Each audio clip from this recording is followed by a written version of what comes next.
that came because I was getting tired. I was getting burned out, and I wondered, what is it? How can I fill my soul? I know I can. We live in a wonderful part of the country. I can go hiking. That does something, but when I'm not artistically in line with myself, no matter what I do, something is just off. And I was off, and I could see myself. I was watching myself, like how I tilted more and more. And I was like, this is not good. I need to do something.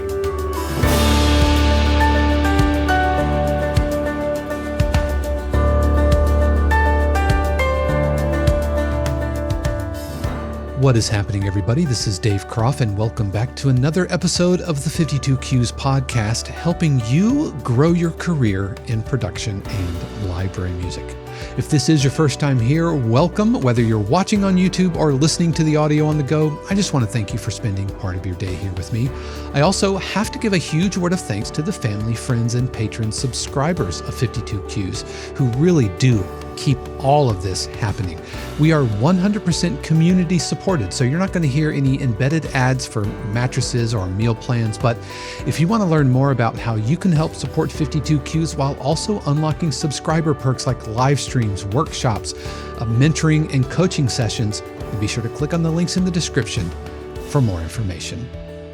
It's always a real pleasure to welcome members of the 52 Cues community here on the podcast. And today I want to welcome Hans York to the show. Hans is a very successful production and library music composer with credits and albums and releases. And we talk about his journey into production music, his role and experiences with Sync Academy and SyncMyMusic, and what he's been doing lately to stave off creative stagnation. I don't know. It's like having family alongside, just chatting. It's so good to welcome Hans York to the podcast. Hans, how are you doing, my friend? Thanks so much for having me, Dave. I really appreciate that. I'm wonderful. It's a sunny day in Seattle. Yep. I got to say, I feel like I owe you an apology for waiting so long to bring you on the podcast. And here's why is, the community, 52 Cues, attracts folks from all walks, all skill sets, all levels of career. But we have amongst us, we have somebody who is right alongside the professionals doing the work, and I just want to say that I'm honored that you've chosen to spend part of your very precious time and energy and pour into the community at 52 Cues. And so I just wanted to say first, thank you so much for everything that you contribute to the community, the feedback that you give. You're just so generous with your time, and I appreciate you, Hans. Thank you so much, man. Thank you, Dave. It goes both ways, as we know. Your community has been wonderful, and it is a lonely profession, and so the community becomes kind of the crucial part of it. And 52 Cues in particular is just wonderful. Met wonderful people and met you, so that's wonderful. Thank you so much, man. And you might recognize Hans. And I remember when you joined the community, another member said, "Oh my gosh, that's Hans York. I know Hans because Hans has been with SyncMyMusic. You are one of the reviewers for SyncMyMusic. You have credits, the usual cast of characters: Discovery Channel, Netflix, HBO, ABC, all of those things. So again, really happy to have you walking amongst us. And tell us about your journey. I love hearing how folks from all different parts of the world, all different backgrounds, how they arrive to production music. Well, I have to go quite some ways back, but I'll speed it up a little bit. Hey, my story starts in the middle school, so go as far back as you want. I'm a professional musician since I'm 18 years old, and I somehow convinced my parents that they have to support me, and they did, which was unusual for the time. And but for sure, I didn't want to do production music. That was not in my. I was much into jazz, and in the beginning into rock, but mostly into jazz and modern pop music later. And so I did that. I started touring quite avidly with bands, and back in Germany, that's all happening there. And I started producing albums as well, which I really enjoyed. I kind of have I have a good sense for different things or what needs to happen, and I can trust it. It's kind of a gut feeling. It's it's like after listening to all kinds of music, and I kind of know, okay, no, that doesn't work. Let's try something different. What you like and what works. Yeah. And so I did that. Then I always was interested in composing early on, and I always did. And at some point, I was fascinated by Brazilian music in particular. That was something that really touched my heart in ways that I didn't know what to do with it. And it was so strong that at some point I had to go there. And I planned on living there, actually. I planned on living in Rio de Janeiro. And but I knew relatively fast that kind of I'm going to be the eternal gringo. I had white long hair, and everybody there already knows all that. So it's like there's no no need for that. But I really wanted to bring that back to Germany and infuse the German pop music with all that wonderful rhythm and the harmonies. And I always found that Brazilian music for me was the only kind of true world music in that regard. World music was always like, okay, go into a record store. Oh, that dates me. Okay. I'm with you though. Look at the world music section was always, Asia, from parts in the world. But for me, world music was the hybridness of it. And Brazilian music, has the classical music from Europe. It has the fado and the folk music from Portugal. And it has the indigenous sounds of the forest. And then, Brazil has had more Africans as slaves than America ever did. So there they could actually do their religion and their music. And so the influence there is enormous. And especially when I was there in the North, in particular, I was so fascinated with all that. And so when I came home to Germany, I started recording my first solo album with my compositions, with at the time were somewhere between Steely Dan, Sting, with Brazilian influences.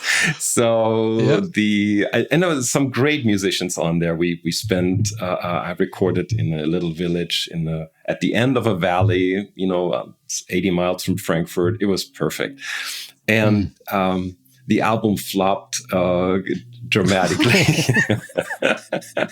That story got really sad. No, it's okay. It's kind of, it's all part of the story. All these, all the misses actually led me to where I'm now. And I like where I'm at,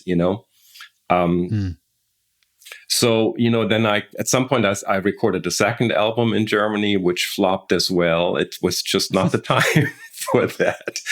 And at some point I decided to, I always wanted to go to the States. When I was 17, I had a full scholarship for Berklee School of Music. But at the time, the exchange rate was dramatic, as I think 4-1. And so even with a full scholarship, room and board in Boston would just have been too hard for my parents. Yeah. And so in 1999, I just did it. It was an incredible winter. I was living in Berlin at the time. And Berlin is like Chicago, the winds and everything. So I was like, this is not for me. I'm just not made. The other windy city. I'm not made for that. I'm more like, I need sun. And so I called friends that I had in California. And and literally 3 weeks later, I was in California. And once I was there, I kind of knew I'll never look back. I mean, I had to go back Yeah. once to get my things in order, but other than that, I knew America is it. And so I did the same thing in America. I produced, I played in bands, I toured. And before I came to production music, I actually toured quite extensively. I had like a schedule about 300 shows a year. And I was by myself. I was touring as a singer-songwriter, which I never wanted to. It was like, but the bands were hard for me because it felt like I was always the one that was really committed and put everything aside for doing that. And there was always a couple of people in the bands that wouldn't. And so, things never really went the way I thought they could. And at some point, I just had it and said, okay, now it's just me and I'm going to do what I want to do. And so I ended up on the road by myself, which was great for a while. And then it was really challenging, And so at some point, I think in 2016, I recorded my last album.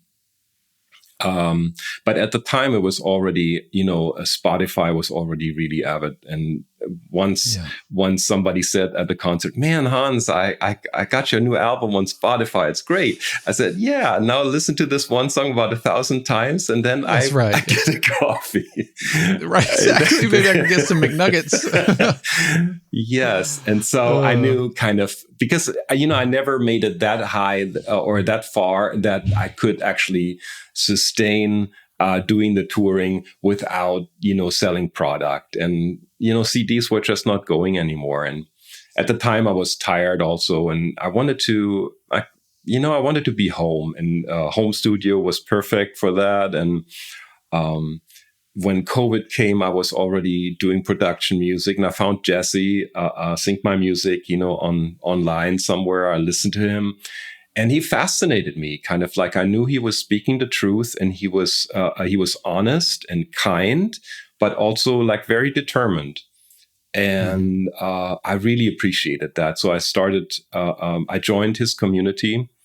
And then he has something similar that a family, or had at the time, as the 52Q's family was the syndicate. I did that, and I got my first placements very fast. And then he asked me to do some videos and some tutorials, which I love doing. And at some point, he asked me, when he launched Pro Feedback, he asked me if I would be a part of that. And so I've done that. So it was a great journey. Yeah, and here's what I really, really I just respect and love about you is you embody like you're a lifelong student, right? And you, if I'm being honest, you encourage me to like, okay, where can I go to get better at my thing? Because you've achieved a great deal of success. You are professionally providing feedback, and yet you're there nearly every week in our feedback sessions at 52Qs for the family. You're there. You're putting your stuff out there. You're receiving feedback. You give feedback. And is that something that you've always had? Like you're always kind of seeking out mentors and looking to better yourself? I think that came with age. That really, that came that didn't come right away. I think, at some point it felt like, and especially when I entered production music. I mean, for one, in Germany, it is called Gebrauchsmusik, means music that is used, and it has a bad connotation to it. It's just not. Really? Yeah, it's not. Kind of like how stock music kind of has stock music. Yeah, it has a little twinge, or it could be. Yeah, and so I was arrogant, and I always thought I'm never going to do that, and this is not really music. But I felt that when I started doing it, I saw how at first how fun it is to do that and to hear your own music in TV, and then how challenging it was. And I realized that I really had no idea. And that's when kind of a new learning started. And, at the time I knew already like the best way to do it is with mentors and with people that are already ahead. And you said it in a way best. You said at some point I heard you saying like kind of I'm just a future version of yourself, and I thought that was incredibly kind to say, and it was really encouraging that for everybody, no matter where they are,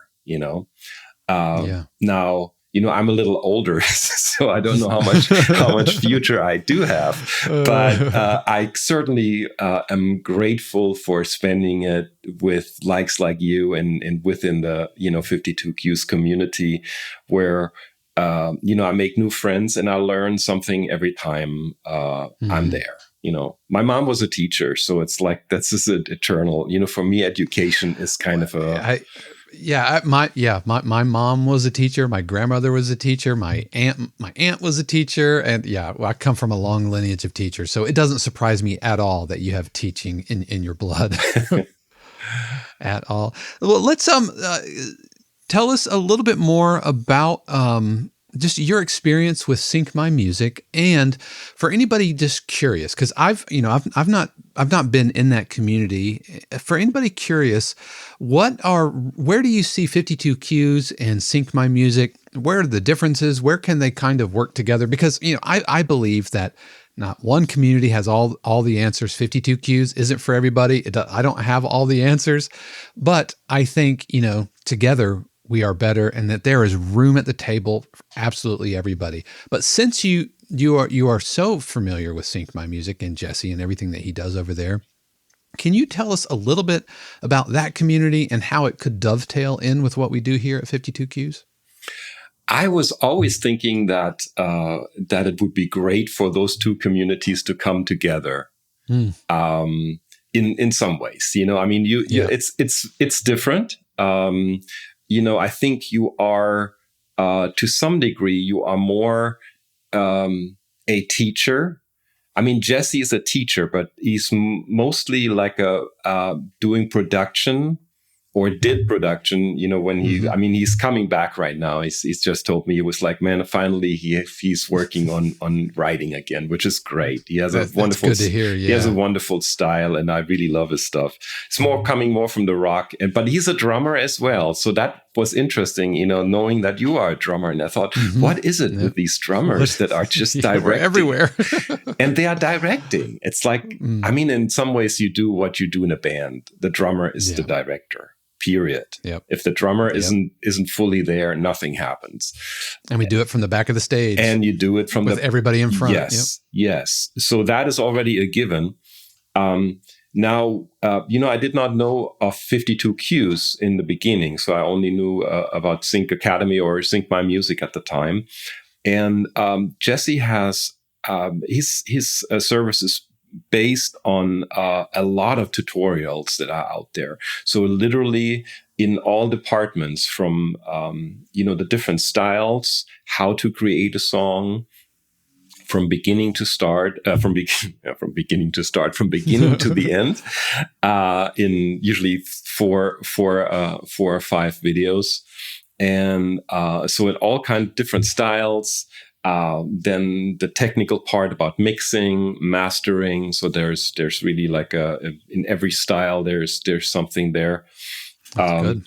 Then he has which I really liked, a tutorial series about the Psyche 101 and the pitfalls of that, of kind of the production music, how we can fall into these spaces where we don't hear from the libraries, or our songs are not placed, and you never know, and kind of you have to wait a year. All these things that come into place. Yeah. And he had library owners already. He was already connected with them and had them in Sync Academy as well. That's when he did the syndicate. There was a library owner, and he had like briefs, and he wanted certain things, and so people could directly, basically, start getting their feet wet and work with the library. Yeah, that's really cool. I didn't realize that kind of video curriculum was such a large part of what they do over there. I knew about pro feedback, and I knew about the community, and I knew about the syndicate and everything. But that's really good, because that's something that 52 Qs doesn't do a lot of at all, and on purpose, right? Because there are other folks out there, whether it's Sync Academy or whether it's Production Music Academy, that are going to take care of that. And that's not really a goal of 52 Qs, but that's really good to know. It's really good to know. Yeah, I mean, that was how I kind of learned, what to do, how to do that. And he has a service called Sync Edge also, where he basically looks at libraries and says, okay, here's the thing, that library might need that particular style of music, and he makes a little video about it. So it's really, really helpful as well. And then about a year and a half ago, he started, like you said, pro feedback, which plays into that whole community as well. Yeah, that's really fantastic. Thanks for sharing that. Something I've always been curious about, and I know, knowing that that's what you do over there and help them out, which is why I'm so thankful when you're in the feedback sessions here at 52 Qs, because I feel like you're just really bringing a deep knowledge of the industry, of what works and what doesn't, and so thanks. Thank you.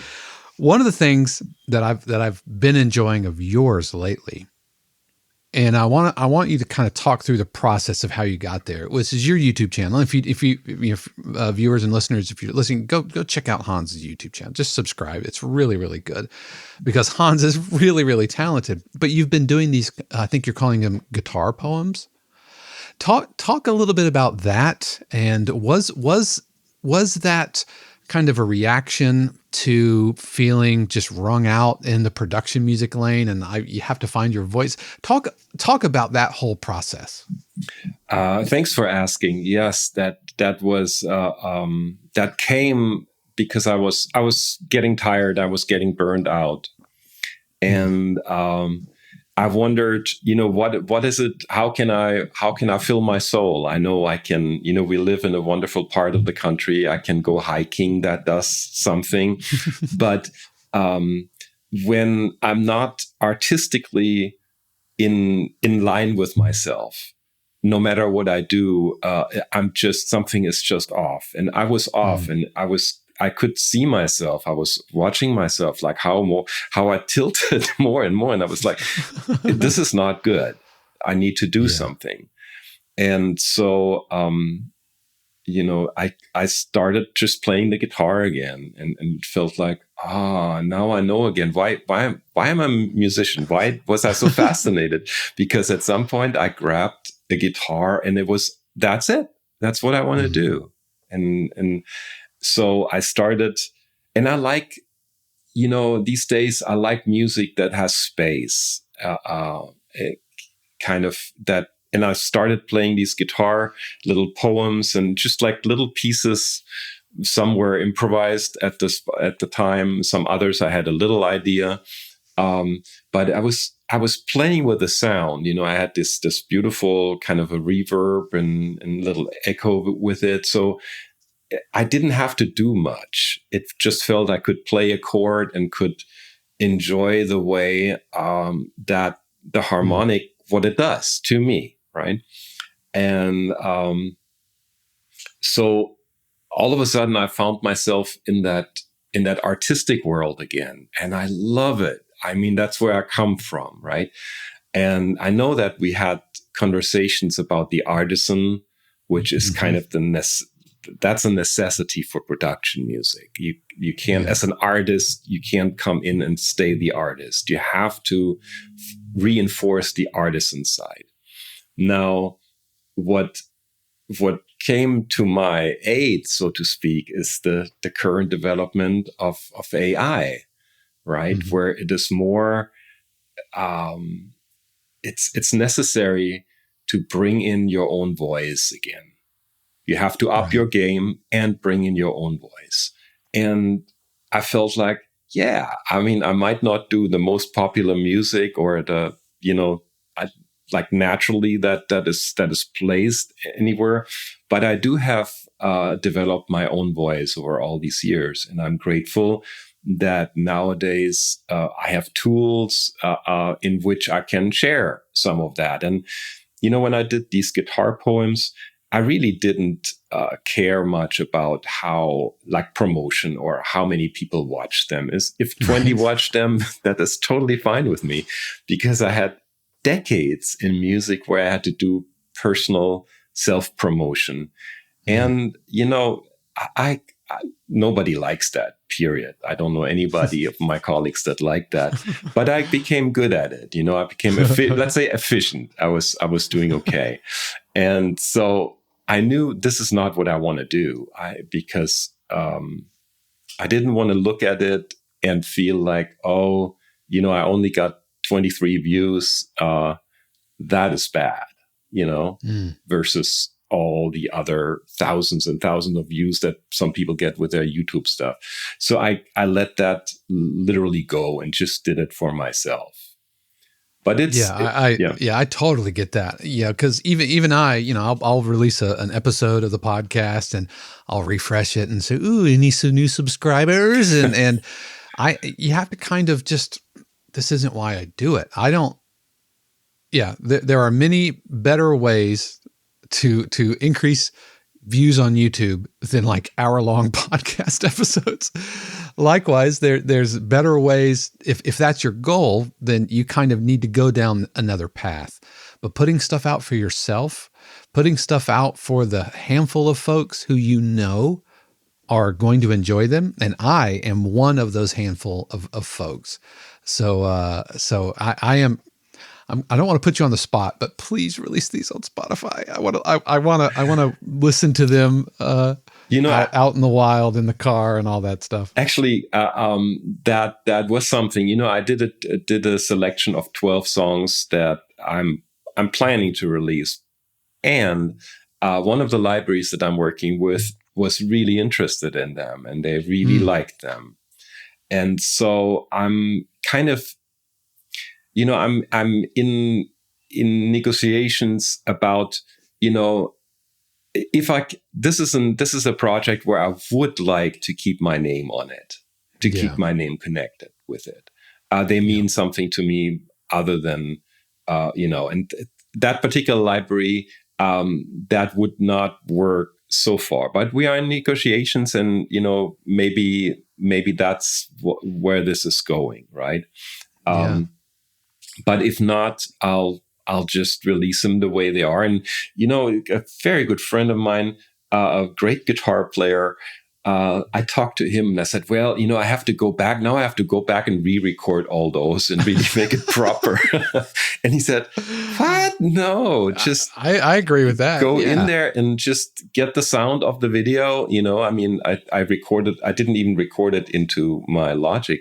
I just recorded it into a video. Yes, just take the MP4, strip out the audio, maybe run a mastering pass, and yeah, man. Yeah, well, I've really been enjoying them. And as I was watching them, I found myself wondering, how have you come to turn off the commerce brain, the artisan brain? Because anytime I'm like playing around or experimenting, or it could be like I'm learning how to write a nonfiction or learning how to write sci-fi, my brain, I don't know if it's the entrepreneurial bone in my body, my brain goes, okay, how can I monetize this? How can I turn this? Is it usable? Is it sellable? How do you find yourself kind of turning that off? Because I can't get entrepreneur Dave to shut up. I think you have to teach me how to turn it on first before I can turn it off. I think that is to be 100% here. I think that was always something I struggled with. Otherwise I would not have chosen the path that I chose. That was, if I had any kind of sense of entrepreneurial and money, I would not have done what I've done all my life. And now it's more like I'm better at it. It still lacks sometimes, and I'm still dreaming of green pastures. So it's actually not hard for me to turn it off. It's kind So of. you've never been like playing something and thought, I can make a whole cue out of that. No, it was an afterthought. It was like when Gotcha. sometimes I take a piece that I wrote and put it under just under some words or somebody speaking, and I see what it does. Is it working? Is it fighting with the voice, or is it just actually kind of, this gives a nice atmosphere? And so when I put the guitar music under some of those, tracks, I felt like, this is actually like a really soothing atmosphere.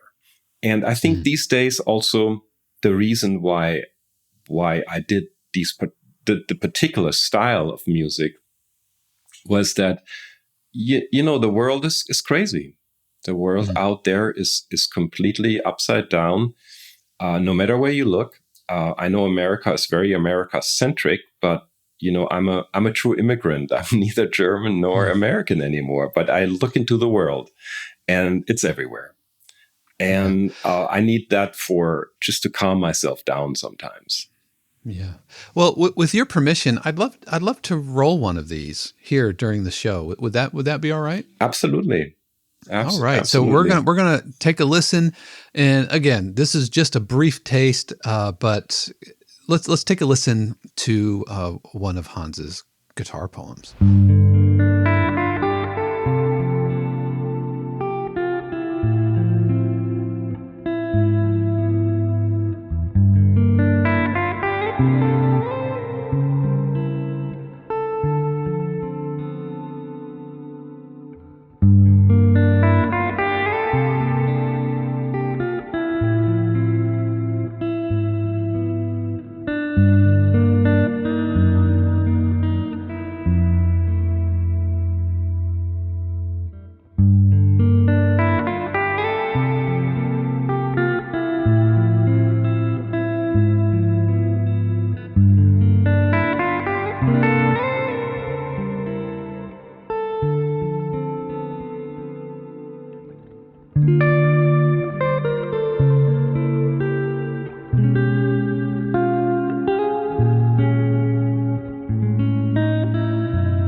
Beautiful work, man. I'm telling you. I promise you, if those get up on Spotify, I'm just going to strong arm you into doing this. And I've commented on the videos. I'm like, please put them on Spotify. And the reason is because this is like, I see myself listening to these like during the times of the night, like when I need to decelerate. Right, Shannon and I, we have like an embargo on TV and everything after around 9 o'clock, and so we put on playlists, and so that's why it's just totally selfish. It's Hans. I'm just telling you, it's selfish, but just really, really, really beautiful work. Thank you so much for letting us share that, and please go subscribe to his YouTube channel. You won't be sorry, I promise. But Hans, if people want to find out more about you, where can they get in touch with you, and how can they get more Hans in their life? Well, I have my first website is hansyork.com. That was mostly when I was touring as a singer-songwriter. And it has all my albums on there, and some information about albums that I produced and kind of backstory. But I'm not doing much with that side anymore. And the more current one for production music, which has also a section with my own music, is hansyorkmusic.com. That's where people can reach me. And I'm on Instagram and LinkedIn and all the Facebook and, the social media. Yeah, well, we're going to have links to all of that in the description and in the show notes below. So please be sure to check all of that out. But Hans, once again, thank you so much for your generosity into the 52Qs community. You are a true MVP, and just know that I appreciate you. And thanks for joining me today on the podcast. Thank you so much for having me. Really appreciate you, Dave. Once again, a huge word of thanks to Hans for joining me on the podcast. He is such a valuable asset to the community. Thank you so much for joining me today. And be sure to click all of the links in the description. Subscribe to him. Go listen to his music. It has actually been released on Spotify since the recording of that interview. And so you definitely need to check him out. And again, a huge word of thanks to the family, friends, and patron subscribers of 52Qs. And I want to announce that we have added a new subscriber tier, the 52Qs Neighbor, which comes in at $4.99 a month or $49 a year, which gives you access not only to the music production live streams, which is 2 hours every week, but also the brand new Production Music Almanac, which is a living, growing ebook of production music topics. Think of it like the Production Music's Hitchhiker's Guide to the Galaxy. And so that is for our Neighbor subscribers over at 52Qs. Well, neighbors, family, and friends get access to all of those things. And just a quick note, we are sundowning the Patreon. We started the Patreon way back in the Facebook days, and as a virtual tip jar, if you will. And the community has grown kind of past all of that.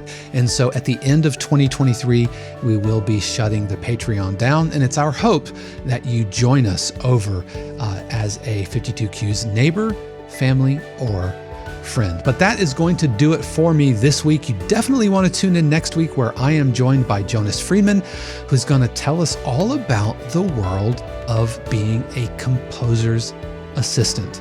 So you definitely want to check that out. But I do hope that you've had a fantastic week, and just know and trust, friends, that the universe really does have amazing plans just for you. Until next time, peace. The 52Qs podcast is copyright 2023 818 Studios, all rights reserved. The music played on the podcast is copyright of their respective owners and is used with permission and for educational purposes only. For more information, including joining the community and submitting your cue for consideration on the podcast, head over to 52qs.com.